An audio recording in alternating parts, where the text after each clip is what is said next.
Hello and welcome to today's video. In this video we'll be looking back at how my stocks and shares ISA performed over the month of April. If you're new here then don't forget to leave a like and subscribe for future content. April was another turbulent month, mainly due to fears of gas and oil shortages due to the ongoing invasion of Ukraine, and this is still a big sticking point heading into May.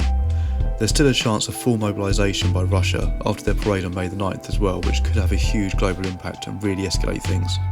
The markets have already been hit heavily this year, with the S&P 500 seeing its second correction of 2022 already in April. Things aren't looking great. At this point in time, the only thing that's rising faster than inflation is the number of Russian facilities spontaneously combusting. While we're on the subject of the conflict though, I'd like to raise awareness for the World Central Kitchen again. They're already doing amazing work supplying hot meals to those desperately in need, and are now looking to move further east to feed those in towns taken back from Russian forces. I'll leave a link in the description below.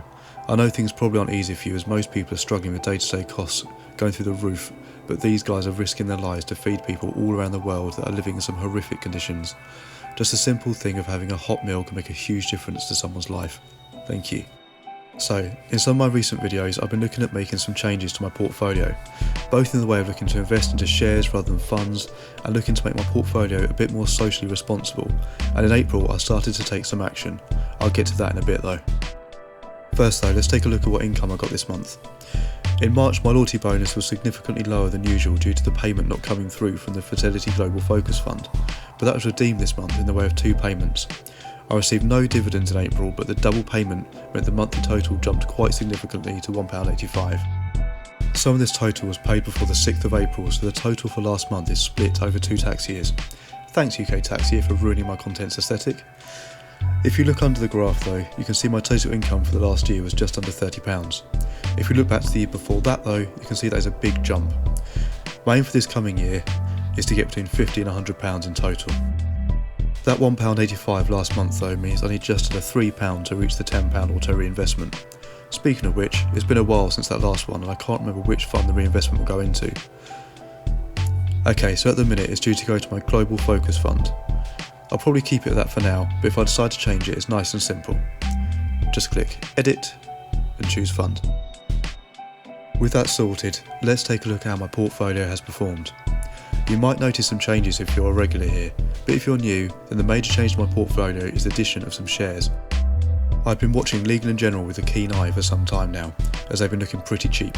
Unfortunately I missed them when they were trading at £2.71. My original plan was to sell either the Fundsmith or Lansdown fund to pay for my Legal & General shares. I then noticed the ex-dividend date was the following day, so rather than miss out on that, I added some cash to purchase the shares the following day. Unfortunately again, I figure a lot of people did the same and the share price climbed, so I ended up buying them at just under £2.78 a share. But I still see this as good value, so it doesn't bother me. It just would have been nicer to buy them at their lowest.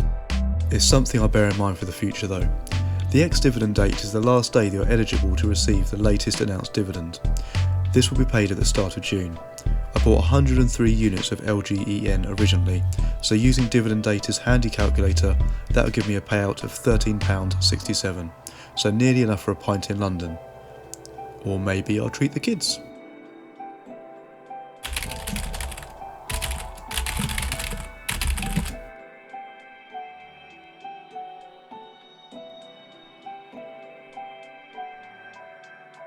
Perfect. You can see here that the dividend payout has been climbing steadily, so hopefully that will continue.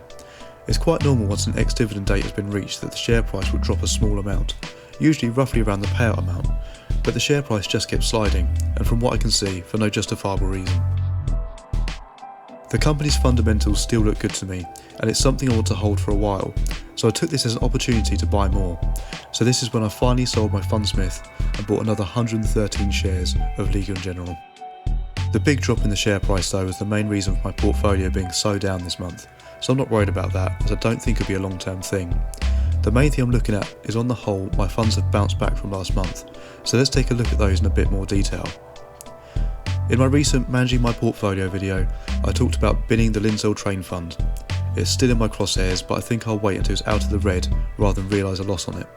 Just leaves the question, what will I do with the money released from selling it off?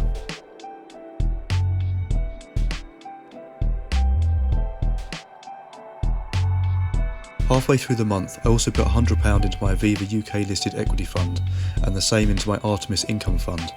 Unfortunately, they both nosedived right after, but are picking back up towards the end of the month, so that's another reason why my portfolio is seeing very small returns this month. I did top them up before their ex-dividend dates though, so we'll see the benefits of that soon enough.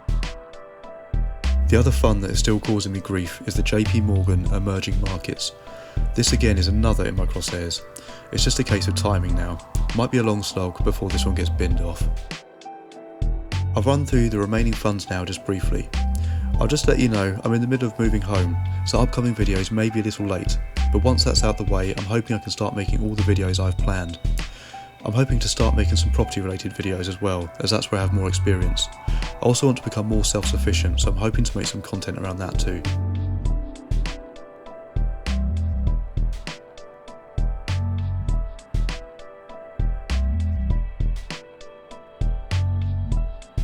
That's it for today. Don't forget to leave a like and subscribe for future updates so you can see where I go from here. Stay safe out there and thank you for watching, and I'll see you next time.